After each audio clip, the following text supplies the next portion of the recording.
Hi everyone, I'm Marc Ciafardini with Go See Talk. I'm here today with John Turturro, writer, director, and star of Fading Gigolo. John, thanks so much for coming to Dallas and bringing your film to the festival. It was a pleasure to be here. I had a great time the last time I was here with Romance and Cigarettes, so it's nice to return. Casting. Amazing cast, starting with Woody Allen. First thing I gotta know is, when you write, casting Woody is one thing, but when you write or direct him, is he his own animal? Do you just put him in front of the camera and let him do his thing? No, I mean, I wrote the role for Woody, and he basically read all the drafts of the script because I knew he liked me and I liked him, and he definitely gave me his uncensored criticism of what he thought worked, didn't work. And once he encouraged me to develop it in a nuanced way, to make it a human comedy. We worked in the theater together. I directed a play that he wrote on Broadway, these 3 one-acts. He wrote one of them.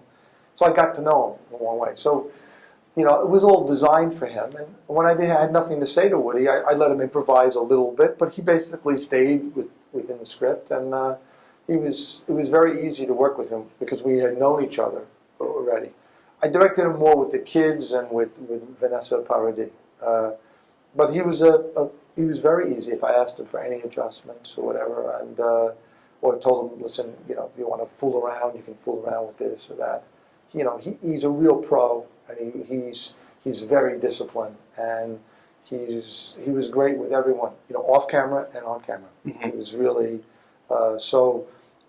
you speak when you have to speak. Sure. And when you don't have to say anything, you do the blocking, you show the person that, and that's the same thing with Sharon Stone and Leah Schreiber and Sofia Vergara, Mm-hmm. But once I was able to deal with Woody, it was easier with the other people. But he was probably the easiest person. Interesting.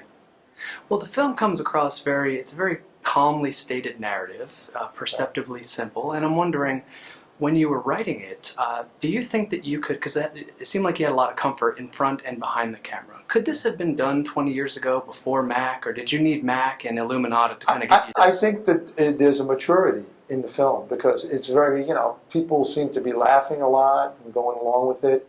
And, every film is different. It's like the Coen brothers. Sometimes they make a film, it's very quiet. Other times it's really crazy.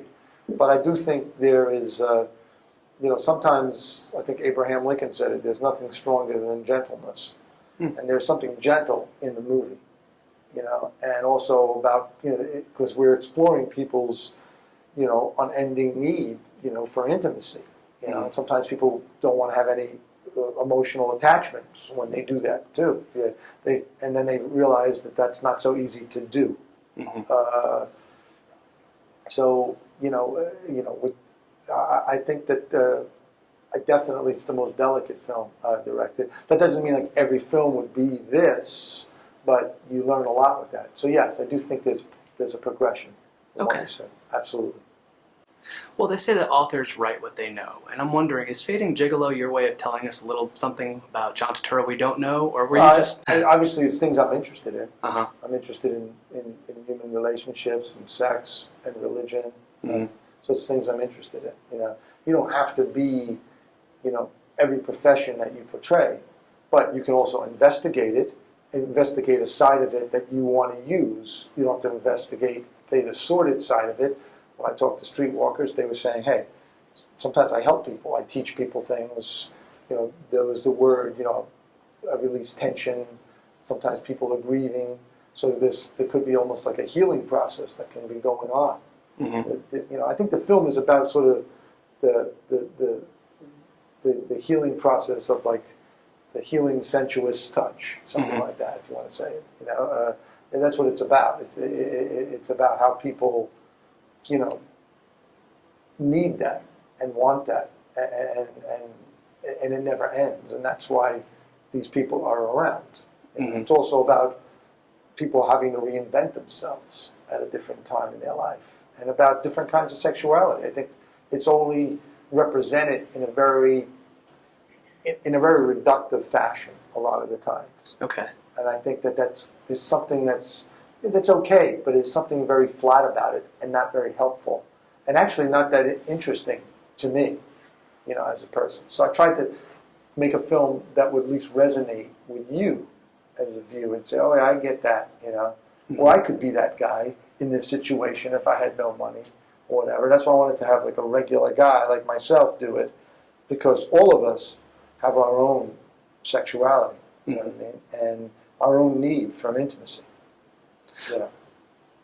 Well, Woody Allen plays your quote-unquote your pimp, Yeah. and you're the hooker with He's the my heart of friend, gold. right. Yeah. Right.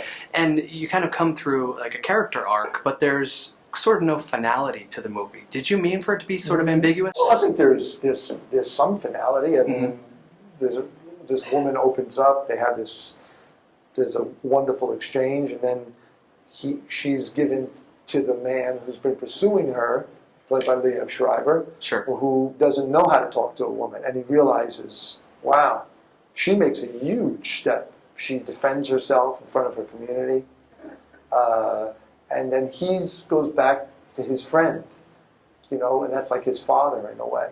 And I think whatever, he's definitely been altered, but you know, everyone always wants these love stories to be, you know, to go off into the sunset. And sometimes the love stories that you remember are the ones that are unrequited. You know what I mean? But I think at the end, it's like one of those endings, like anything could happen. And I kind of love those endings. I don't like endings that are, most endings you realize, that didn't really work. You know what I mean? And if you think of a movie like The Godfather, for example, it's very open-ended. She's saying, she asks him and he lies to her. Yeah.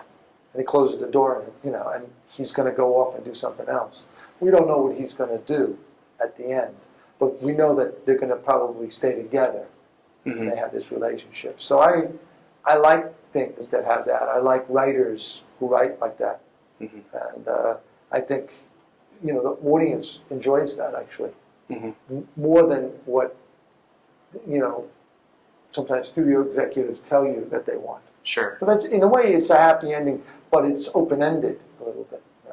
And the same thing for Virgil and Bookmaster Mo. I'm talking about those two. I understand. I'm not talking about Abigail, and I'm not talking about Vanessa's character and William's character, because I think there is some conclusion there. Understood. You know? So. Awesome. John, thank you so much for Thank coming. you. Thanks for your questions. Okay.